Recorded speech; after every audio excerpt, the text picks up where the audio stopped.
when I was in high school. I remember once some of the girls from my class, they were hanging out with some boys that I knew also. And I went to meet some friends for some pizza that were at the same pizzeria. And the boys picked me up and threw me in the trash can. You know who I hate the most? Lady Gaga. On the street, on the corner of my block, while all the other girls from the school were leaving and could see me in the trash. And everybody was laughing, and I was even laughing. I had that nervous giggle. Lady Gaga is a whore. A fucking whore. And I just remember like holding back the tears and the lip quivering and don't let them see you. And I remember even one of the girls looking at me like, are you about to cry? You're pathetic. That's what it felt like. You're pathetic. Are you about to cry? We will not accept Lady Gaga in our country, the land of Muslims. If she comes, she will die in Indonesia. And I remember I didn't tell anybody. That's what I remember. I remember I didn't tell anybody. I remember I didn't want to tell my parents because it was too embarrassing. I think it didn't sink in with me how bullying affected me until later in my life. I knew that it affected me deeply, but it wasn't until a little bit later that I realized how much it affected me and how much it was still very present. I think it took me to get to know my fans and to see similar struggles in them for me to access that wound in myself. And I think that, in a way, the fans have been a key to my heart, unlocking things about myself that I didn't want to handle or deal with or address that make me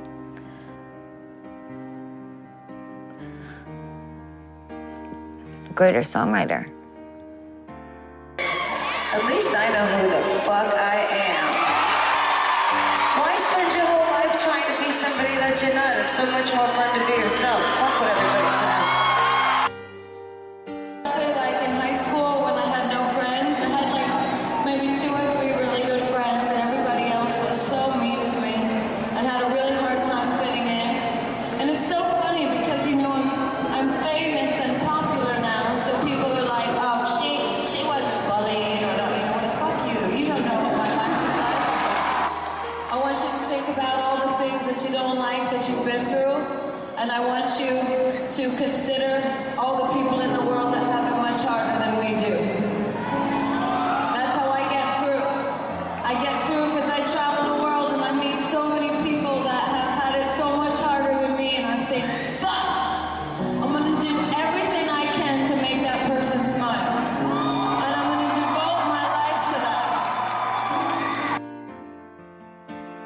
I don't know what I'd be doing. I'd probably not be alive if it wasn't for you, because I didn't feel like I was of any purpose or value to the world. I felt really lost. I felt like I had so much to give and nobody to listen.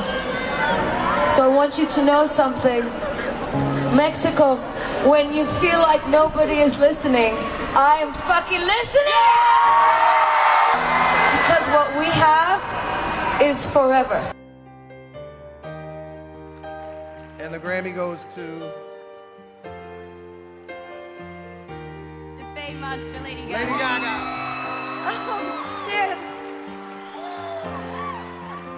Thank you so much from the bottom of my heart to all my fans, all the monsters watching.